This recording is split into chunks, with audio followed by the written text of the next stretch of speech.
La lluvia caía sobre Serra Branca como si el cielo hubiera decidido de una vez por todas ahogarlo todo.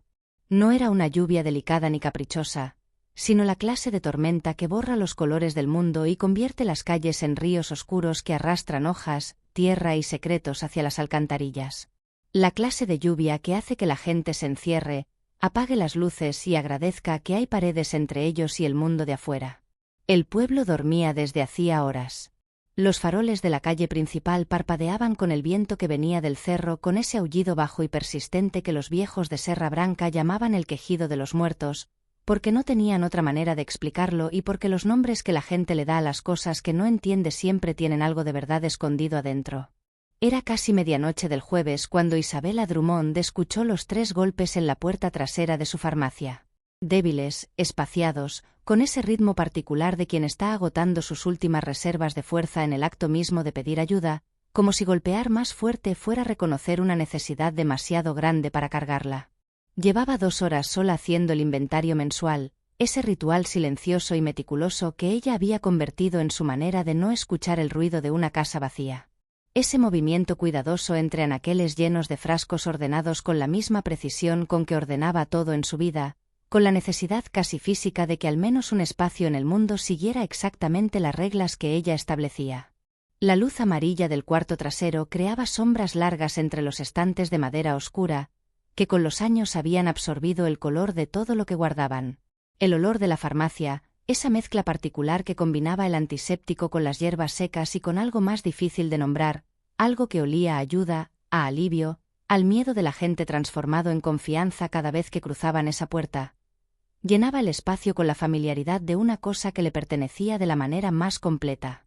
Los golpes llegaron de nuevo, más urgentes esta vez, pero con la misma contención, como si quien los daba no se permitiera hacer más ruido del estrictamente necesario, como si necesitar ayuda fuera una deuda que prefería no acumular más allá de lo inevitable. Algo en ese ritmo, en esa desesperación que se esforzaba por parecer discreta, activó en Isabella algo que era más antiguo que su entrenamiento y más rápido que su análisis.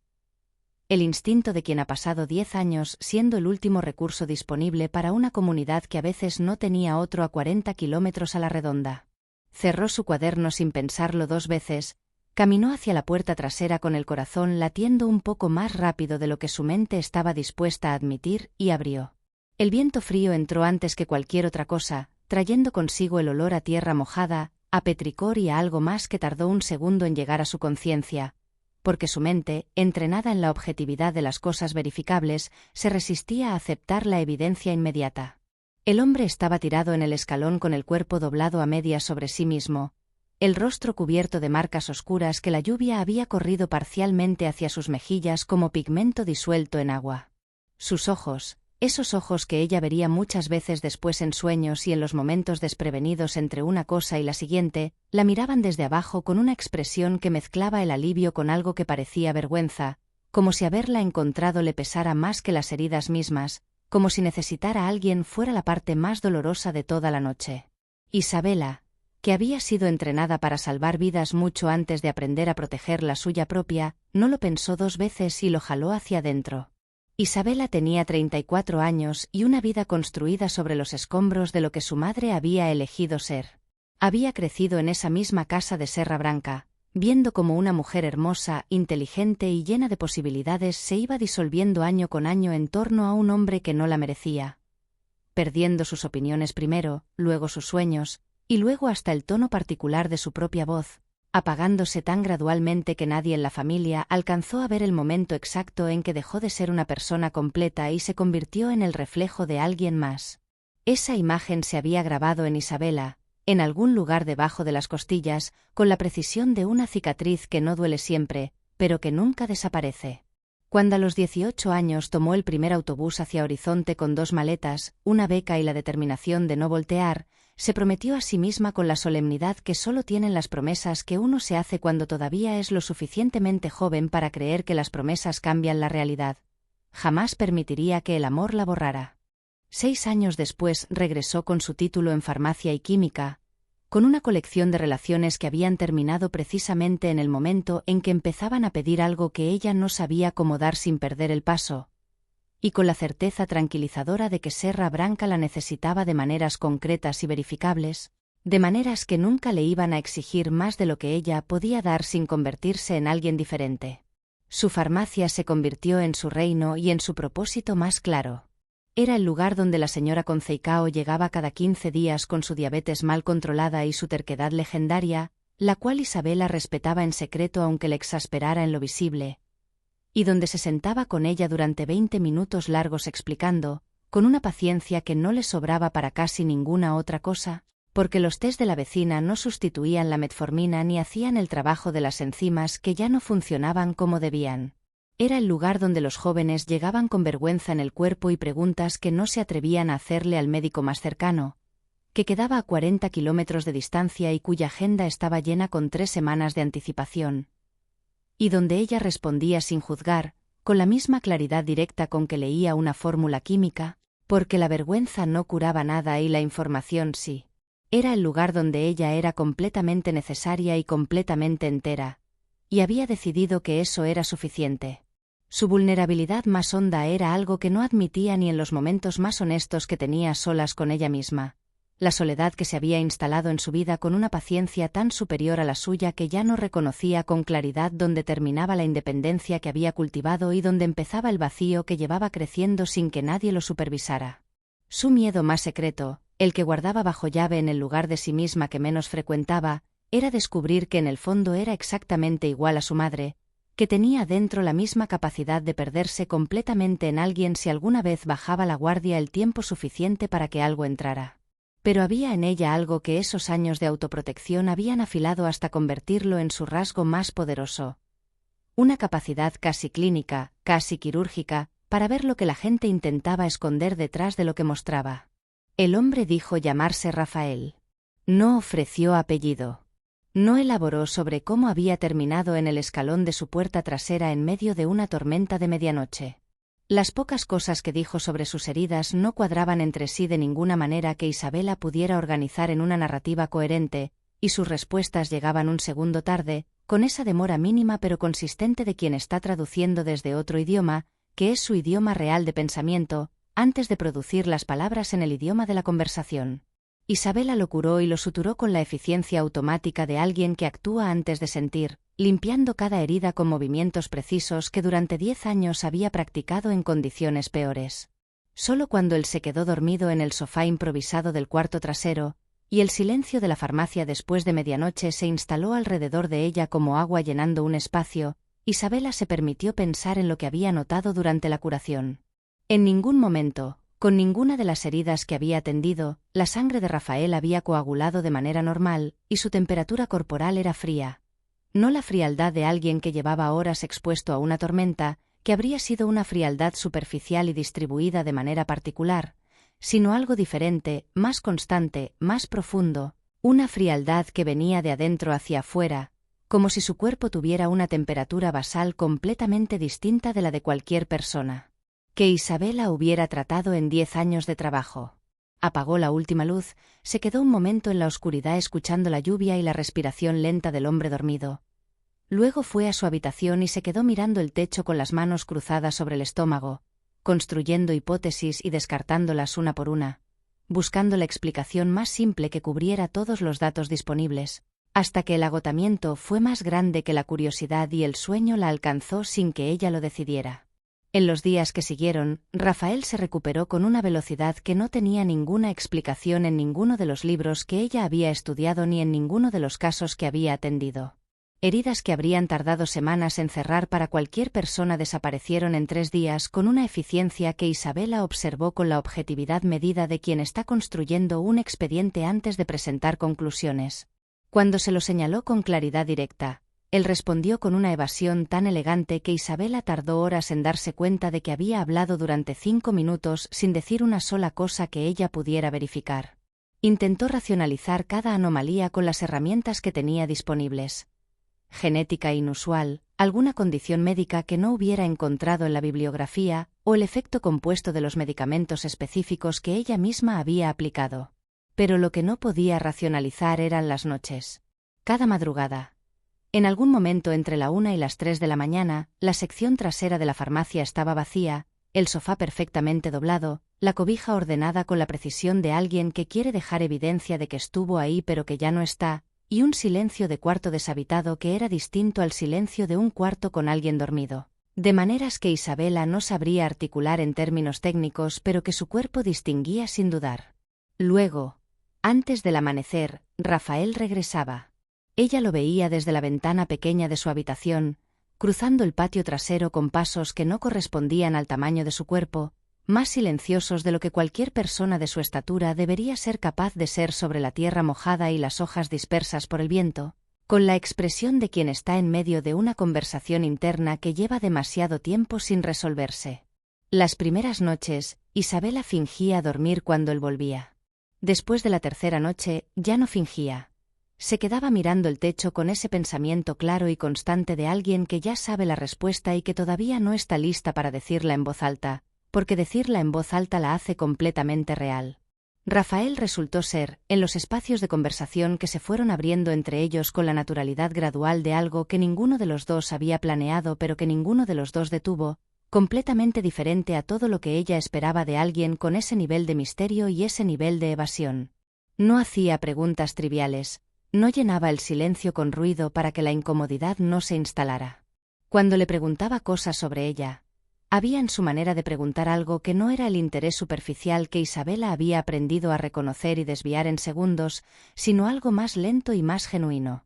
La curiosidad de alguien que ha tenido mucho tiempo para hablar con personas y ha aprendido a distinguir con precisión cuando alguien realmente tiene algo que decir y cuando lo que dice es solo el ruido que hacemos para que no se note que no estamos presentes. Le preguntó por qué había elegido la farmacia en vez de la medicina. Cuando ella dio la respuesta corta, la respuesta de cortesía que había refinado en años de conversaciones con gente que preguntaba sin realmente querer saber, él esperó sin presionarla, sin llenar el espacio con su propia opinión, sin moverse hacia la siguiente pregunta. Simplemente esperó con esa paciencia que no era exactamente paciencia, sino una certeza tranquila de que lo que fuera que ella dijera después valdría la espera.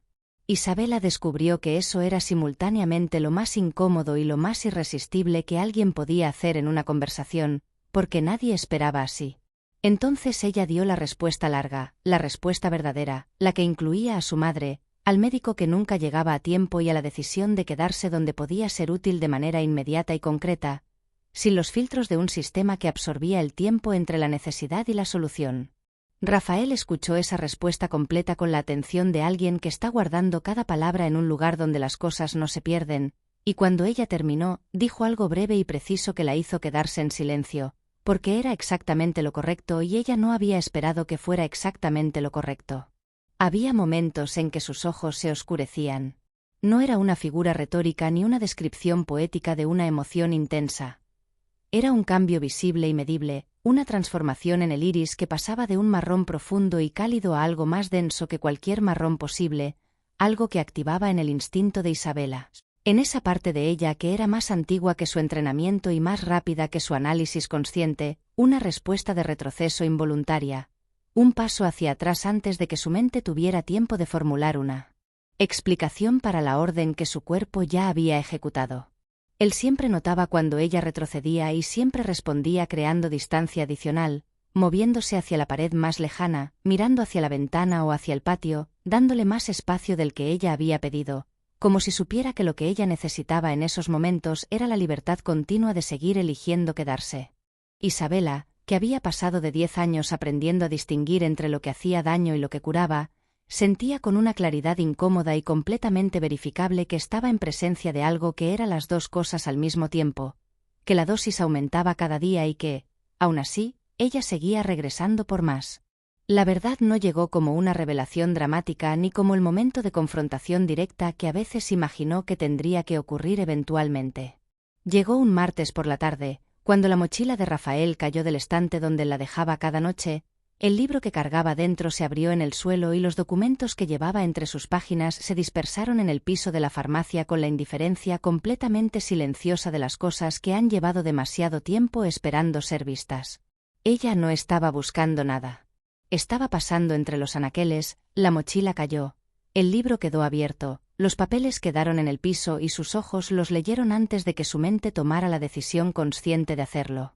Eran documentos escritos en portugués colonial, no el portugués contemporáneo que ella manejaba, sino el otro, el que se aprende en los libros de historia de Minas Gerais, con esa caligrafía elaborada de plumas sobre papel grueso y esas construcciones sintácticas que olían a otro siglo, a otra relación con el tiempo, y con fechas que no podían ser correctas. En la última página, entre los documentos, había una fotografía en blanco y negro con los bordes deteriorados por el paso de las décadas, donde el rostro de Rafael miraba a la cámara con la misma expresión seria y levemente exhausta que tenía ahora mismo, en este siglo, en este cuarto trasero de farmacia, 200 años después de cuando esa fotografía había sido tomada. Isabela recogió los documentos con cuidado, los devolvió al libro, devolvió el libro a la mochila. Sus manos no temblaban porque ella no permitía que le temblaran las manos en situaciones que requerían claridad. Fue a la cocina, preparó café y se sentó a esperar.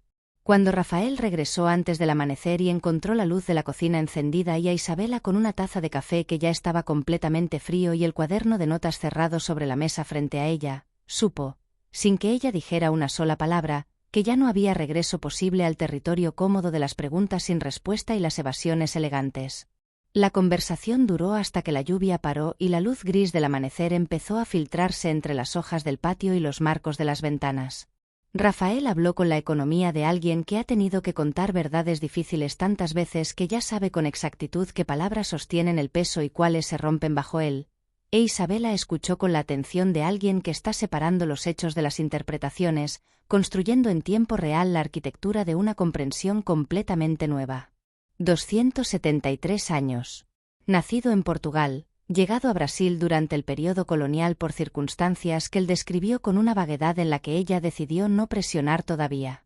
Un hombre atrapado en un cuerpo que no envejecía, que había pasado siglos aprendiendo a moverse en un mundo que cambiaba a su alrededor mientras él permanecía igual, aprendiendo la diferencia entre existir y vivir de verdad, no como un monstruo sin conciencia, sino como alguien que cargaba con una naturaleza que el mundo no tenía categorías para contener.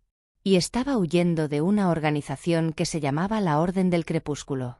La Orden operaba en las sombras de la sociedad brasileña con la frialdad metódica de algo que ha tenido décadas para perfeccionar sus procedimientos y eliminar sus ineficiencias, financiada por familias antiguas que habían heredado, junto con sus fortunas y sus apellidos, la convicción de que criaturas como Rafael representaban una aberración que debía ser corregida con la misma eficiencia con que uno corrige cualquier otro error del mundo natural.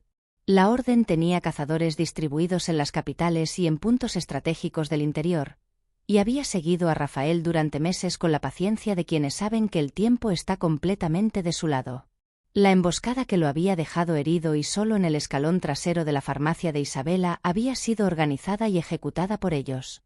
Al dejarlo entrar aquella noche de tormenta, sin saberlo y sin tener información suficiente para anticipar las consecuencias, ella había cruzado una línea que no tenía un lado sin implicaciones.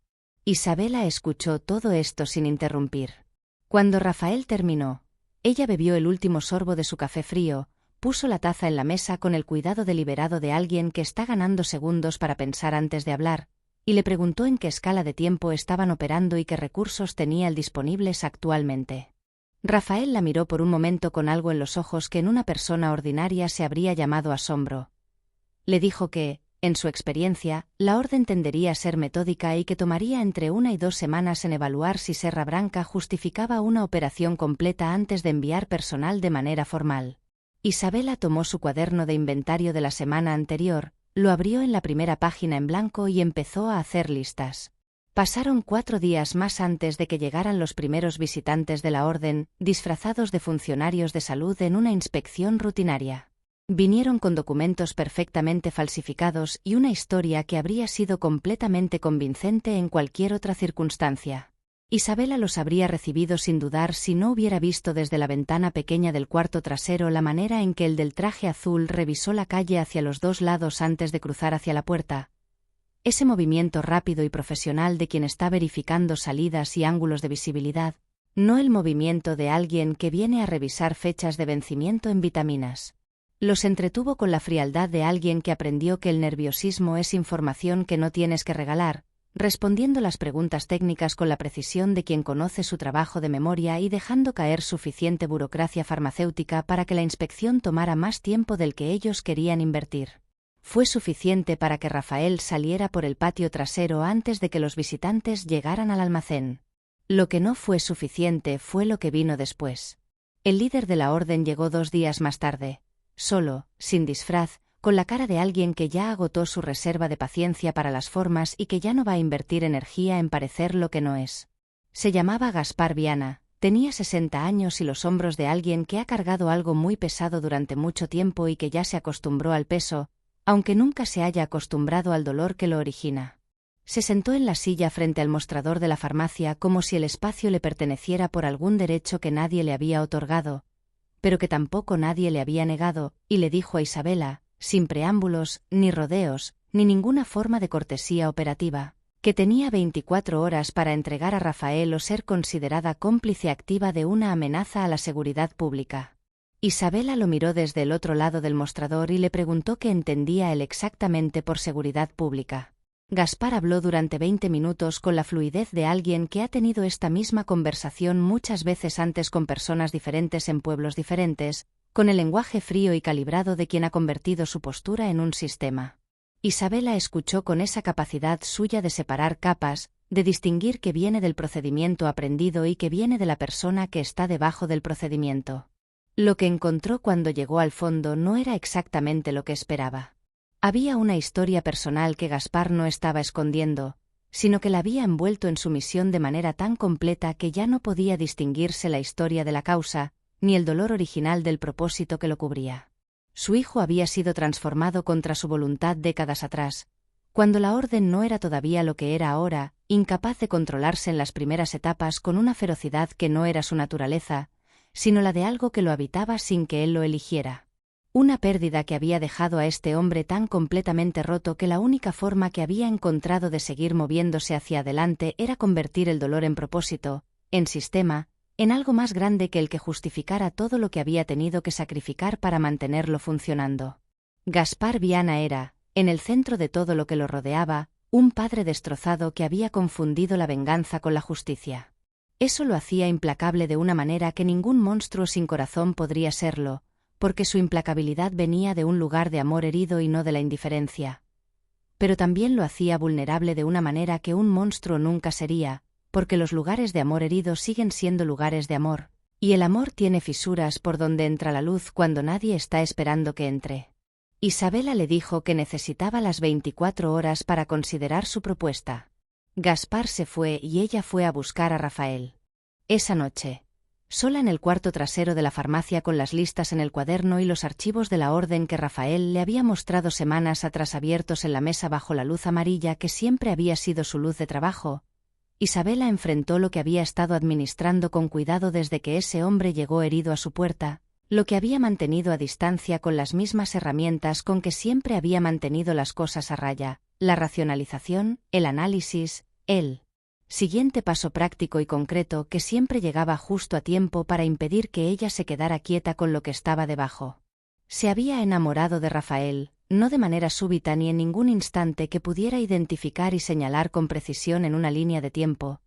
Se había enamorado gradualmente, sin permiso, sin el momento dramático que podría haber servido de advertencia, a través de semanas de conversaciones donde la había escuchado de una forma en que nadie la había escuchado antes, con esa atención que venía de alguien que ha tenido demasiado tiempo para aprender la diferencia entre oír y realmente estar presente.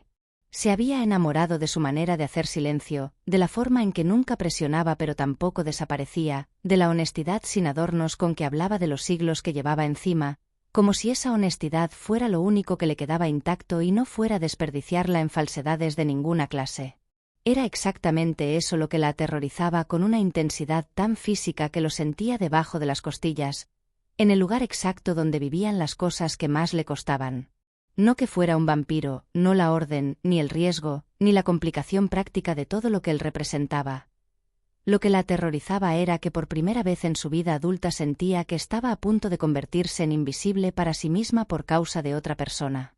El miedo a perderse en el amor luchaba de manera directa y sin resolución posible contra el miedo a perder a Rafael. Ambos miedos eran completamente reales. Ambos tenían razón y no había ningún camino que resolviera los dos al mismo tiempo sin un costo.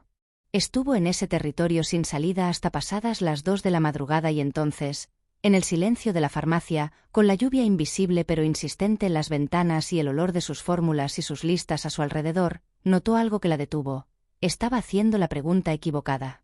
La cuestión no era entregar a Rafael o no entregarlo, esas dos opciones dentro del marco que Gaspar Viana había establecido. La cuestión era qué era capaz de hacer ella, Isabela Drummond, farmacéutica de Serra Branca, con lo que sabía y lo que tenía disponible, sin depender de la decisión de ninguna otra persona. Volvió a los archivos de la orden, los leyó con los ojos de alguien que está buscando una variable específica en lugar de intentar entender el sistema completo, y encontró lo que había pasado por alto cuando los leyó por primera vez, porque en ese momento no tenía la información que vinculaba las dos cosas. Había un expediente de un sujeto identificado como J.B., retenido en una instalación sin nombre en el área metropolitana de Sao Paulo, siendo utilizado como material de investigación por miembros disidentes de la propia organización para el desarrollo de un compuesto de reversión, una fórmula que los investigadores de la orden llevaban décadas intentando sintetizar y que fallaba consistentemente en la misma fase del proceso. El hijo de Gaspar no estaba muerto, estaba preso, y los propios miembros de la organización que Gaspar había construido sobre el dolor de esa pérdida lo estaban usando como herramienta sin que él lo supiera. Isabela tomó su cuaderno de química, el que tenía las hojas con los bordes amarillentos de uso prolongado y los márgenes llenos de correcciones en tinta de 3 colores diferentes, y comenzó a trabajar en la fórmula. 4 horas después había identificado el error con total claridad. Era el tipo de error que comete alguien que sabe mucho de biología sobrenatural y no lo suficiente de química orgánica.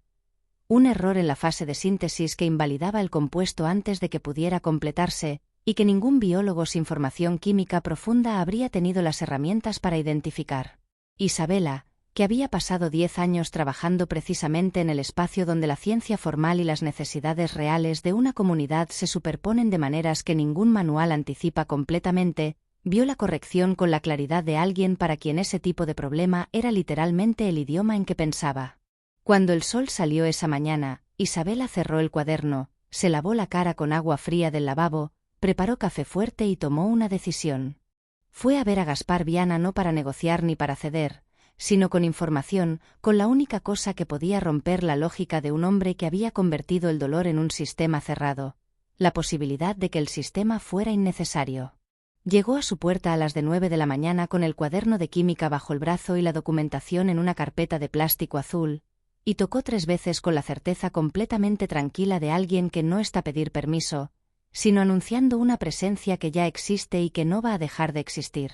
Gaspar la miró desde el umbral con una expresión que calculaba y recalculaba sin encontrar el resultado que esperaba. Isabela le dijo que tenía información sobre su hijo. Dentro de la casa, con el café que Gaspar preparó con los movimientos mecánicos de alguien que necesita hacer algo con las manos mientras el resto del procesa lo inesperado, hablaron durante 2 horas.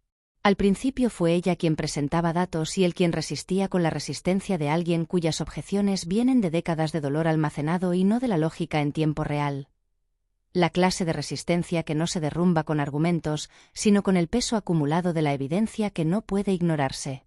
Isabela respondía a cada objeción con datos directos, sin compasión fingida, con la honestidad de alguien que sabe que la compasión real no tiene tiempo para los adornos cuando el problema frente a ella es urgente. Cuando desplegó el cuaderno en la mesa de la cocina y le mostró la corrección en la fórmula, cuando le explicó con la precisión exacta de quien conoce su ciencia que habían estado haciendo mal durante décadas y que era necesario para hacerlo bien, Gaspar se quedó en silencio. No el silencio de procesamiento de alguien que está organizando información nueva en sus categorías existentes, sino el silencio de alguien a quien le acaban de mostrar que el cimiento sobre el que ha construido décadas de certeza tiene una grieta fundamental que nadie le había mostrado porque nadie había tenido las herramientas para verla. Isabela cerró el cuaderno y lo miró directamente. Le dijo que no estaba ahí para convencerlo de nada, que lo que hiciera con esa información era su decisión y su responsabilidad, que Rafael era su decisión, que lo que estaba en esa carpeta era la verdad, que la verdad no necesitaba su aprobación para ser verdad y que existiría independientemente de lo que él eligiera hacer con ella. Los hombros de Gaspar, que durante toda la conversación habían mantenido la tensión permanente de alguien que ha pasado décadas preparado para el siguiente golpe, se bajaron de una manera que Isabela reconoció porque lo había visto antes en pacientes que, después de semanas de resistencia, finalmente aceptan el diagnóstico que va a cambiar todo. No era derrota. Era, en algún nivel más profundo y más honesto, el inicio del alivio que llega cuando uno deja de cargar algo que ya no era necesario llevar. Lo que vino después tomó 10 días de una operación que Isabela organizó con la misma atención meticulosa con que organizaba su inventario mensual. Gaspar verificó la información a través de un contacto dentro de la orden en quien todavía tenía razones para confiar. Era real. Su hijo estaba retenido en condiciones que nadie en el liderazgo oficial de la organización conocía. Gaspar habló entonces con la voz de alguien que ha dado muchas órdenes en su vida y que en ese momento daba una que nadie le había pedido dar. Suspendió la operación en Serra Branca. Rafael podía irse o quedarse, esa ya no era su guerra. Luego llamó a Isabela y, con la brevedad de alguien que no ha aprendido a pedir lo que necesita de frente, le preguntó si la fórmula corregida podía sintetizarse en condiciones reales. Ella le dijo que necesitaba acceso a la instalación en Sao Paulo, con Rafael trazando las rutas, Gaspar abriendo las puertas necesarias e Isabela con su maletín de farmacéutica y los compuestos conseguidos a través de sus canales, con una historia convincente sobre investigación académica. La operación no fue limpia ni cinematográfica, pero fue real. La instalación estaba en las afueras de la ciudad, en uno de esos edificios industriales que existen en todos los cinturones metropolitanos del mundo, el tipo de lugar que nadie mira dos veces precisamente porque no tiene nada que invite a mirarlo. Llegaron pasada la medianoche con la lluvia de Sao Paulo cubriéndolos, esa lluvia tropical que no se parece a la de Serra Branca porque no tiene el mismo olor, ni la misma temperatura, ni la misma manera de caer, pero que tiene la misma utilidad de hacer que la gente baje la cabeza y no mire hacia los lados. Rafael conocía la distribución de ese tipo de instalaciones mejor de lo que ninguno de los otros dos podía conocerla. Y fue él quien guió los primeros movimientos con esa precisión de alguien que ha aprendido a moverse en los espacios donde no debería estar. Gaspar abrió las puertas que su autoridad nominal todavía podía abrir con la cara de alguien que está haciendo el inventario en tiempo real de todo lo que creyó que era su organización y todo lo que en realidad era. Isabela cargaba su maletín con los compuestos, el cuaderno y la certeza de que la parte que le correspondía a ella era la que mejor conocía, y eso era suficiente. Hubo un momento, pasadas las 2 de la madrugada, con el pasillo del tercer piso vacío y las luces de emergencia creando sombras largas en el suelo de concreto, en que la situación se complicó de maneras que ninguno de los tres había anticipado. Los disidentes que retenían a Joao no eran pocos, y cuando el sistema de detección interno se activó antes de lo que el plan consideraba, las decisiones que siguieron se tomaron en segundos, sin tiempo para la deliberación que Isabela siempre prefería. Con el pensamiento reduciéndose a lo verdaderamente esencial, con el corazón latiendo de una manera que ella podía escuchar en sus oídos y que era simplemente información y no terror. Isabela evaluó la variable nueva con la misma objetividad con que evaluaba una fórmula que fallaba, determinó el curso correcto dentro de las restricciones disponibles y actuó sin consultar a nadie, porque era ella quien tenía la información necesaria para actuar y el tiempo no alcanzaba para otra cosa. Cuando llegaron al cuarto donde Joao estaba retenido, Isabela trabajó durante 40 minutos con una concentración que excluía todo lo demás. Las manos firmes sobre los compuestos, la mente corriendo los cálculos en tiempo real, verificando las proporciones contra las correcciones del cuaderno, ajustando las variables según lo que encontraba en el cuerpo real frente a ella en lugar del modelo teórico que había construido sobre papel. Rafael y Gaspar estaban en el pasillo asegurando la retirada y ella estaba sola con Joao, con su ciencia y con la certeza tranquila de que había hecho bien los números. El suero corregido comenzó a hacer lo que ella había calculado que haría con una lentitud que en otro contexto habría sido simplemente el tiempo normal de un proceso bioquímico, pero que en esa habitación, con esa noche encima, se sentía como algo diferente, como algo que estaba ocurriendo en un tiempo propio que no correspondía exactamente al tiempo del reloj. Cuando Joao abrió los ojos completamente por primera vez y miró hacia la puerta donde Gaspar estaba parado, cuando lo reconoció con esa expresión extraviada y urgente al mismo tiempo de alguien que regresa de un lugar muy lejano y encuentra que el mundo todavía existe, el peso que cayó de los hombros del cazador fue tan completo y tan visible que Isabela tuvo que apartar la mirada porque le pareció demasiado íntimo para que alguien más lo sostuviera con los ojos. Algunas cosas son demasiado privadas para ser presenciadas, incluso cuando uno estuvo presente en el momento en que ocurrieron. En el camino de regreso a Serra Branca, Rafael condujo y ella durmió en el asiento del copiloto con la cabeza apoyada en el vidrio de la ventanilla. En algún momento entre Belo Horizonte y el letrero oxidado de bienvenida al pueblo, ella despertó en la oscuridad del camino, con los faros iluminando solo lo inmediato y el resto del mundo oscuro y quieto alrededor, y le dijo en voz baja que había estado equivocada sobre algo durante mucho tiempo. Rafael quitó los ojos de la carretera un segundo. Ella le dijo que siempre había pensado que el amor era el mecanismo por el cual una persona desaparecía, que lo había visto hacerle eso a su madre con una precisión tan cruel y tan gradual que se había convencido de que era la naturaleza del amor mismo y no de una versión específica y enferma de él, que había pasado 15 años protegiéndose de ese borrado como si la única alternativa fuera el aislamiento completo, pero que lo que había aprendido en las últimas semanas era que estaba confundiendo dos cosas completamente distintas, que no era el amor lo que borraba a las personas, sino el miedo disfrazado de amor, la necesidad disfrazada de amor, la costumbre disfrazada de amor. Que el amor real, si existía algo que mereciera llamarse así, era el que te dejaba más entera, no menos. Rafael volvió la vista a la carretera y guardó silencio un momento largo. Luego dijo con esa voz ronca, cansada y un poco antigua, que era su voz cuando algo le estaba costando de verdad, que en 273 años no había encontrado a nadie que viera las cosas con esa clase de claridad. Isabela le dijo que probablemente era porque no había pasado suficiente tiempo en farmacias comunitarias. Él soltó una carcajada breve y completamente genuina, el sonido de alguien que lleva siglos encima soltándolos por un momento que no se puede planear, y algo en ese sonido se instaló en el pecho de ella con la calidez persistente de las cosas que se quedan. Llegaron a Serra Branca cuando el cielo estaba en ese instante brevísimo entre el negro y el azul oscuro antes del amanecer. Isabela abrió la farmacia y preparó café, y los dos estuvieron en silencio un rato con sus tazas en las manos. Ese silencio era de la clase que se construye entre personas que ya no necesitan llenar todos los espacios porque el espacio mismo ya les pertenece. Rafael se fue 3 semanas después. Los dos lo sabían de antemano y lo habían hablado con la honestidad directa que era la única manera en que Isabela podía sostener conversaciones que importaban.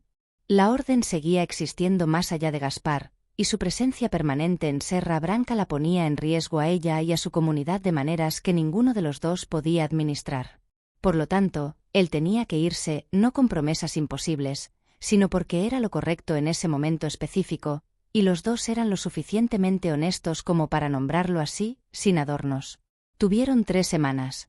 3 semanas en que la farmacia siguió abriéndose a las 8 y los pacientes siguieron llegando con sus necesidades de siempre, pero en las que los atardeceres tomaron una calidad diferente, más pesada y más luminosa al mismo tiempo, la calidad de las cosas que uno vive de manera más intensa porque sabe que tienen un final específico y fechado. Hablaron de muchas cosas en esas semanas.